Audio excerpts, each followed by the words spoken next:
Namaste. Namaste. Welcome to another new episode of Garden State of Mind podcast. And today I have Prabhu Krishnakesha Das, Serving Director of Princeton Bhaktivedanta Institute in New Jersey. Yes, I'm very happy to be here for our second episode with Advisor Lady of Garden State of Mind podcast, where we are focusing on how ecology and religion can inspire further ecological conscience within the New Jersey state community at large. And today we are going to talk about self-realization and ecology. I know these two are very two different subjects. Self-realization is more of consciousness, it's philosophical in nature, and ecology is pure science. But how can we interconnect self-realization, which is a deep philosophical subject, with very scientific ecological perspective? How do we do that? Yeah, so thankfully the ball has already started rolling within this environmental ethic called deep ecology. It was started by Arnie Nace, who is an ecologist, and he was inspired by the teachings of the Bhagavad Gita and this word Atman, self, and how self-realization, as he saw it, as he understood it, implies an expansion of one's sense of self from just their individual self or their body to a group of people, out from a group of people to an entire ecological environment. So his idea of self-realization, which you can actually build off of, you can dive even deeper into what self-realization means, but Arnie Nace did a great job at starting off connecting self-realization to ecological thinking. So when I started teaching environmental sciences and ecology, there is one book which is Sand County Almanac, written by Leopold, right? Yeah, Aldo Leopold. Yep. Yeah, Aldo Leopold. And I read that book. It's been so long, but there are some contexts that are still stuck with me where he talks about land ethics and all this stuff. But this is not just merely surface level land ethics that he's talking about. Leopold, when he touches that subject, he talks about how deeply it go into ecological perspective, societal perspective, and then how we need to realize our stake in owning a land and all that stuff. In the previous episode, we talked about land ethics, but today we are also bringing self-realization into the picture. How do we interconnect? And how do we make people realize that they are not different? Oh, I also want to throw a small perspective into it. We always talk about protecting nature. We talk about protecting nature because we think that nature is an entity that's outside and we need to protect it, which is a good thing. We all should have that consciousness. But we forget that we are nature. And when we get that realization that we are nature ourselves, we will start saving it. Protection is the secondary principle. It's more saving. It's more realizing the intrinsic value that the nature has within us, among us, and through us. That's exactly what Arnie Nace also mentioned in his workings, that, as you said, Atman. We are Atman. We are the nature.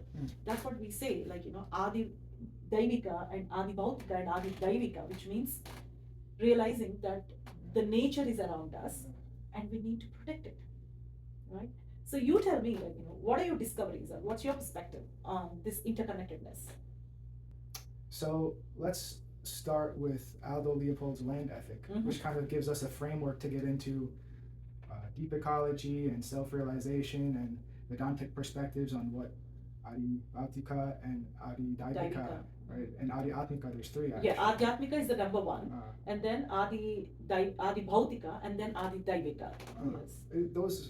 That refers more to the suffering that comes from the environment. That refers more to the entities that are everywhere, not just suffering. Adhyatmika means self. Adi Daivika means the emotions around us, and Adi Bhautika means the emotions around us, and Adi Daivika means that are not in our control, which are the natural things. It could be entities, it could be sufferings, it could be anything. Though we talk in the context of Shanti, Om Shanti Shanti, it's still Adhyatmika always means what is self? That's what we say, Adhyatmika. Yeah. So it's important for our viewers to know that Vedanta itself, the Vedanta Sutra, the very first line is telling us to inquire about what is spirit, right? It says, Atato Brahma Jigyasa. Now, it says, now therefore inquire about spirit. So commentators ask, well, why do they say now? What does that now refer to? Many of the Vaishnava acharyas understand now to mean now that you have this human form of life where you can actually reflect deeply, you can think at a higher level beyond just the animalistic, eating, sleeping, mating, and defending. There you can think about what is the nature of the self. On the finite level, you can yearn for a connection with the infinite self and establish that relationship and how that shapes your perspective of consciousness of the environment. So that's there in Vedanta. That's how it starts. And we find actually the same thing in the Western civilization, the ancient Greek philosophy, the Delphic oracle.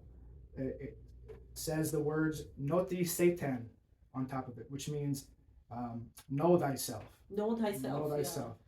So from both of these ancient cultures that have had so much influence over the thinking that has developed in our world, both the ancient Indian Vedic, Vedantic philosophy, and also the ancient Greek philosophy from the Western world, they are both telling us start by getting to know what is spirit, what is the self, and then your knowledge of the world and everything else going on will be more coherent when you start with the experiencer of that world. So when we dive into these the deep ecology application of what is self-realization, it's an expansion of the sense of self. This is how Arne Naess defined it. So I'll just actually read from the paper directly a little bit. Based on everyday observations, now this is reading from the MDPI religions paper that I wrote, which we have a link for at the bottom. It says, based on everyday observations, Naess described that the self has a fluid boundary. It not only encompasses one's own person, yourself or myself, but also the clothes one wears, the computer one uses, or the house one lives in, and even our loved ones. He ultimately suggested that the self be identified with all those in the ecological community where, quote, now this is quoting Naess directly, the interest or interests of another being are reacted to as our own interest or interests. So this is how he is defining self-realization in an ecologically relevant way.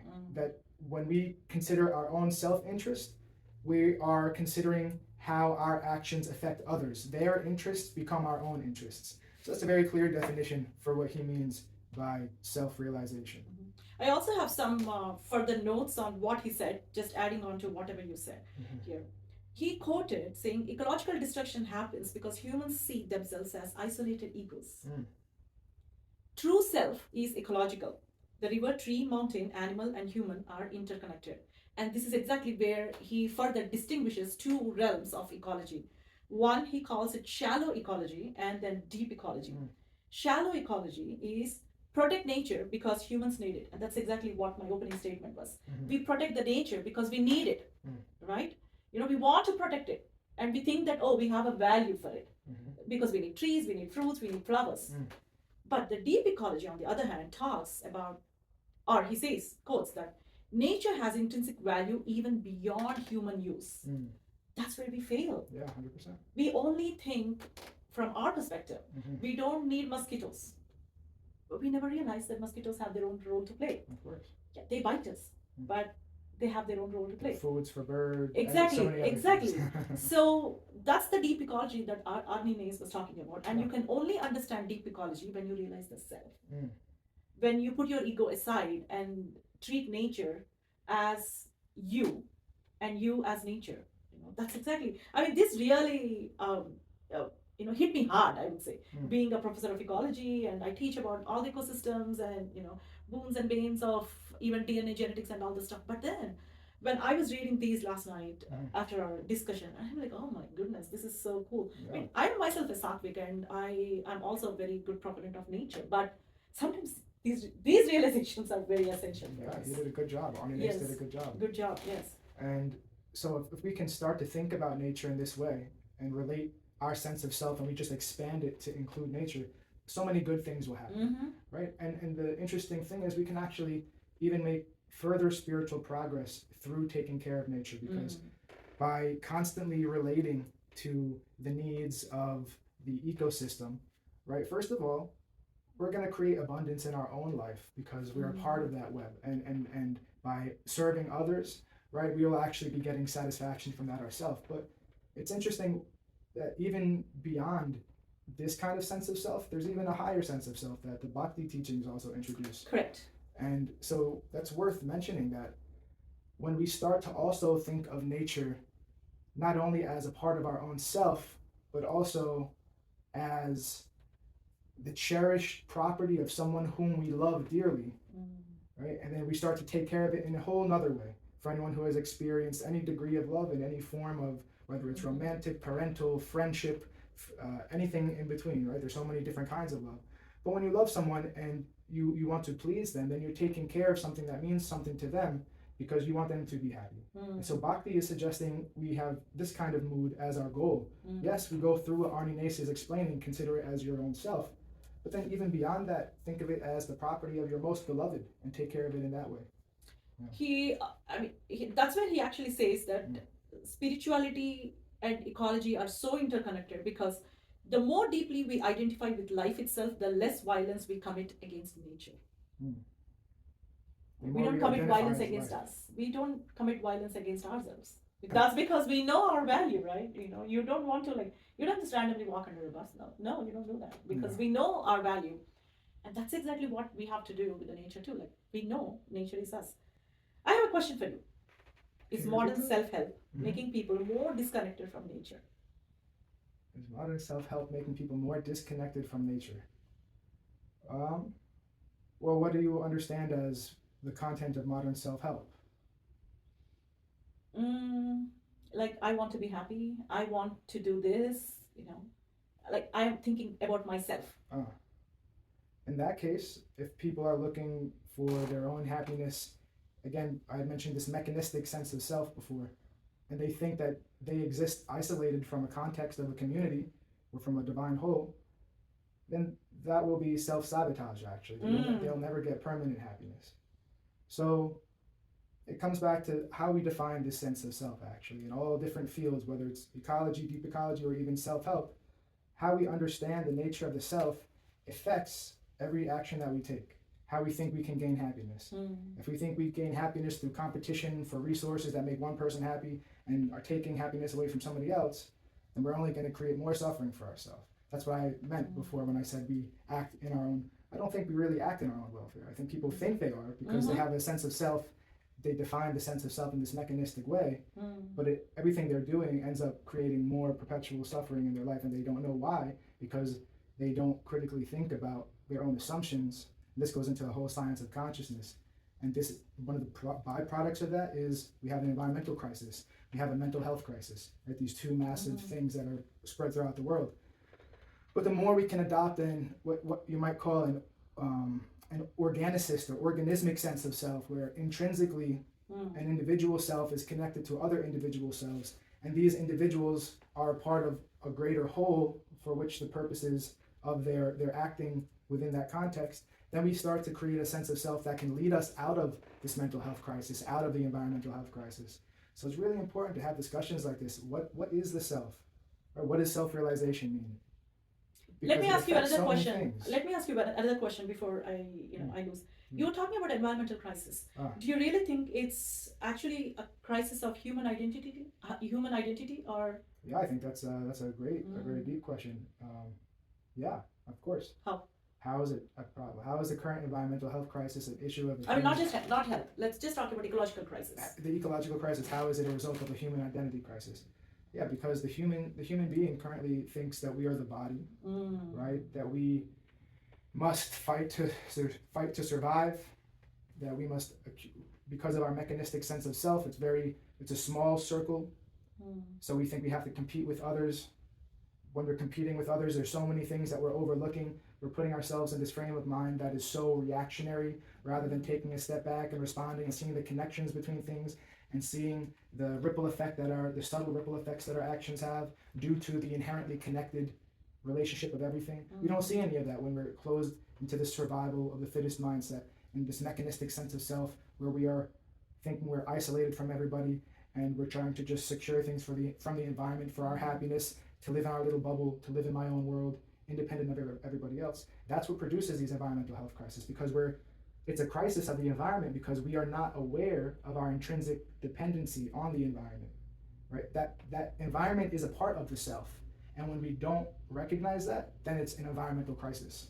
It's actually it's a crisis of the self. Yes, it's a crisis of our identity. We don't understand the context that we are so dependent on, right? Even from a bodily level, we need water, we need air, we need heat, we need nourishment from food. On the psychological level, we need companionship, we need mentorship.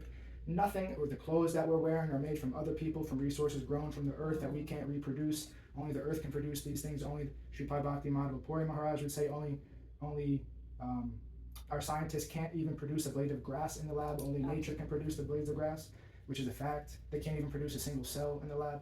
So all these things that we are depending on every aspect of our life, we can just ignore how we're dependent on those things and still think that we're independent. We must secure our own comfort in an independent state of existence.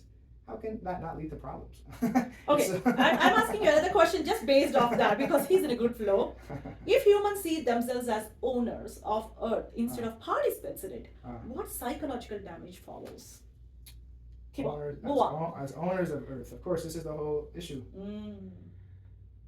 So when we are owners of Earth, that means it's called anthropocentrism, right? Anthropocentric view of all of Earth's resources, all of Earth's resources.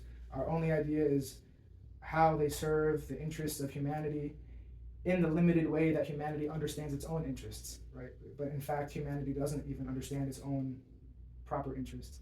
But when we are participants in nature, this just is another way of framing what we've already talked about. It just means expanding our notion of self. We are not conquerors of nature, isolated and independent from all the other parts of the environment. We're participating in that. When we hurt the other, that ends up hurting ourselves. When we lose a member of the ecosystem, that's going to hurt us. We need diversity for the robustness of the whole to flourish. When we don't have that diversity, we're losing part in the environment. When species go extinct, when biomes collapse and we lose biomes, right? Rainforests are stripped away for coffee beans, this whole thing for development of condominiums and houses, then we're losing parts of ourselves. We're losing part of the totality of human culture that has evolved on planet Earth. We're losing that ancient wisdom, that indigenous wisdom of how to relate to nature and learn from nature in deeply profound ways, which, biomimicry is kind of an ancestor of how to learn from nature in these indigenous ways.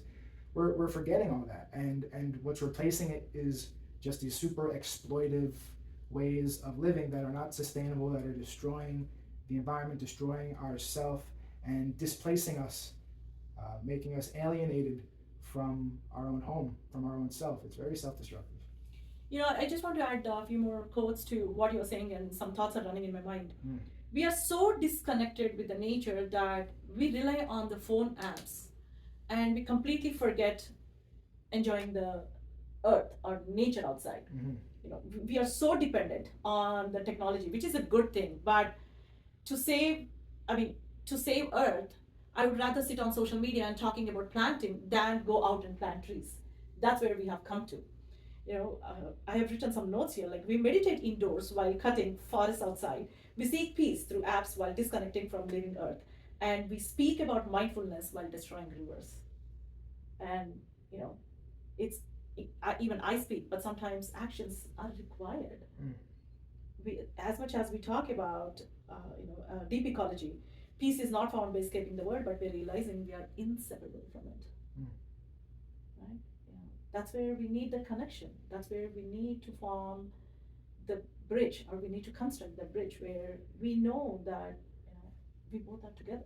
But how to inspire that action is the question, right? It's easy to identify the lacking of it, but it's hard to actually inspire, right? I was just in India with my mother for Gaura Purnima, the celebration of Chaitanya Mahaprabhu's appearance, and we were at the Ganges River. And of course, for thousands of years, Ganges River is worshipped as mother, and is still worshipped in that way today as the living personality, the living Ganges River, but that doesn't stop people from polluting the river, right? So there's this cognitive dissonance between our religious sentiments and our ecological action. So how to build the bridge between these two things is a big question, and something worth really exploring and talking more about, because it's really difficult to find that button that you can push that will inspire people to act in a responsible way. From the side of Bhaktivedanta Institute, right, we're seeing everything as being executed in the service of the divine, and in that way we're feeling so much energy to do so many practical activities, including trying to live in an ecologically conscious way.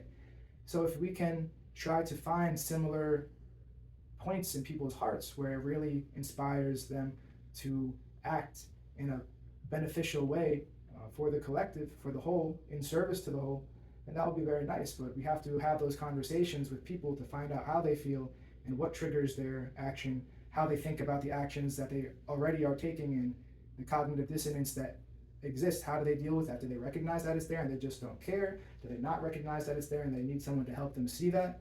These are all very important steps to take to productively move towards actually elevating our capacity to serve the divine by really being conscious of how we're acting on our day-to-day ecological decisions. So, if you remember, in one of the Bhagavatam classes, we talked about rivers. mm-hmm. And we talked about 3 things that we need to do with rivers, all the rivers.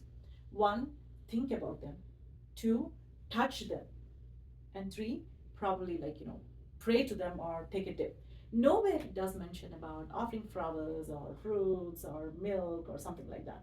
That's exactly what is missing when we talk about, as Sanatanis, we know that we have to worship the rivers, which is a good thing, but we miss the whole concept of worshiping the rivers from distance. We go and interfere with the ecosystems. That's the problem, and we don't realize. Now, this is where the selfishness comes into the picture. I go to the river, I take a bath, I take my shampoo, I take my soap, I take flowers, I take the plastic and everything, and then throw it there, right? But if I have an ounce of respect towards that river, I wouldn't be doing any of this. Now, how do I get that knowledge? I get that knowledge if I read Bhagavatam. What exactly is written in the verse?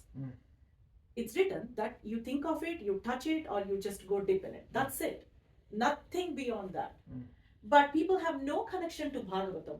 People have no connection to the true nature. All they know is, go to the river, take a dip, and then, throw all the garbage. And it carries over. If you look on Facebook, there's a group that is concerned with the protection of the Navasink River here in New Jersey. Okay. For the last month, they keep finding all these murtis of Ganesh at the bottom, because when the high and the low tide. So the high tide comes, and when the low tide goes back, it leaves behind the things people put in the river. And there's so many idols of Hindu deities, and they're trying to figure out how can we, this is horrible for the river. What can we do? We should just bring policies. That's it. We should bring strict policies. If people are not listening, policy is the solution. A law is the solution. That's it. Sometimes we have to put our foot down and say, you throw something, you'll be fined, you'll be jailed. They want them, some of the people who are talking in that group were saying, we need to go to the different temples and explain how this is actually destructive and not... It is destructive, so yes. they wanted to go the approach of trying to go to the different temple communities. And then no, law is the solution. I'm telling you, this is not happening. Law is the solution. People don't speed because the law is there. They said we'll fine you if you put something in the river. Camera, CCTV camera, catch them, find them, expose them. One example is enough. Everybody will be straight. So what I'm saying is this is the problem. People think that immersing is the solution, but it is not. Nowhere in any of the scriptures it says that. It doesn't say anywhere. The whole, we can't make a blanket statement like that. It is, I can. It is. It's not written anywhere. Even for Ganesha, it's not written anywhere. But you have checked all of the Vedas and all the Puranas? Yes. No, you haven't. No, I know. But, No, see, the thing is, when we do the Ganesha Nimajjana, until probably 70s, there was no concept. My grandparents never did Nimajjana. Putting the idol in the river? No. Okay. It's nowhere. On the day of Nimajjana means what though? Just Nimajjana means submerging the statue. Okay. On the day of Ganesh Puja, we read a story of the whole history of Ganesha and what we have to do on that day, and then until that evening and next day morning. So we do read the whole story. Nowhere in the whole story it mentions that you have to go submerge Ganesha's statue in the water. In the olden days, people would do it because people would make Ganesha idol with haldi, which is turmeric. And turmeric is antiseptic in nature. If you take the pure turmeric, it can purify the river. It purifies the river. So they would take, an inch of turmeric, make a ball of it, and then pray to it, and then they would go put it in the river. That was the concept. Nowhere it says that you make a Ganesha out of plaster of Paris, paint it with all the colors, and then go dip it. No, anybody can question and challenge me on this. This is not in Vedas, this is not in Puranas, no Smritis, nowhere. I will, as part of this podcast, I'm challenging the audience. We'll make this a clip and we'll go viral. Yes. In New Jersey. Show me a scripture where it says that you have to do it. No. Very nice. There is never a mention of Yeah, it is. It's exciting. No, for real. No, I am an ecologist, and I'm also like, you cannot beat me in spirituality. But I'm telling you, it's You have to nowhere. be humble. Well, yes. No, yes, because people But this is good. This is good. people don't realize that these things Yeah. are something that are brought It's by a problem. It's a humans. problem. That are brought by humans. We want to serve You know? Gangamata, so we have to change the consciousness. Yes. Yes, so Yes. these are the things that are brought by humans Mm. as a society, Mm. and they are so tweaked, they are so manipulated to the extent that now we are talking about pollution. Yeah. So show me one scripture where it talks about pollution. Mm. There's nowhere, Yeah. right? So that's the whole thing. We have to try to take correct the it back. culture. Yes, try to go back. And this is where you need to read, Bhagavatam. You need to read the Upanishads, where it says about sprusa means you touch the river. Mm. It doesn't say go put shampoo in it.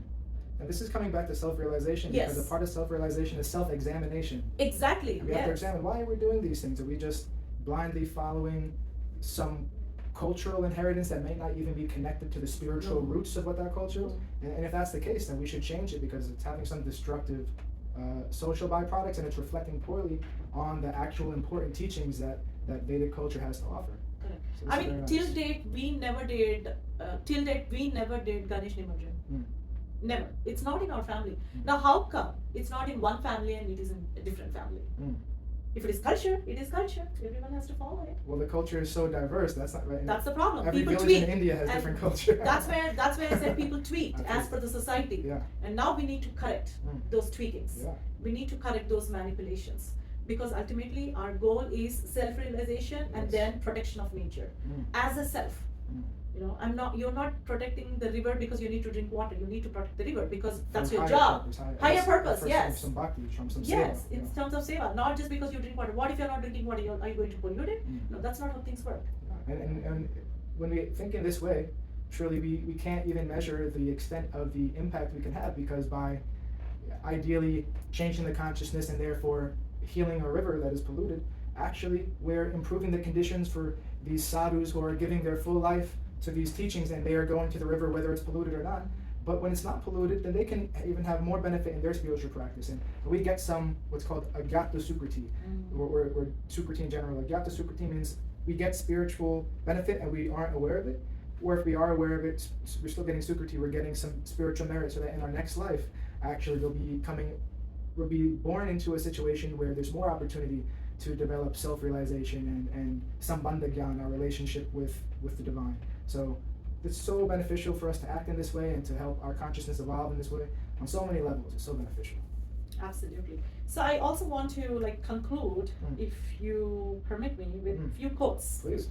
Closing lines. Self-realization without ecological awareness becomes ego. Ecological awareness without self-realization becomes activism without transformation. I like that. Right? Very Very conclusive. punchy. Very Punchy, yes. And the river outside and the consciousness inside may not be two separate things. Oh, of course. Unity and diversity, they're one and different at the same time. Ecological crisis is not happening because humans are too connected to nature. It is happening because humans forget they are the nature.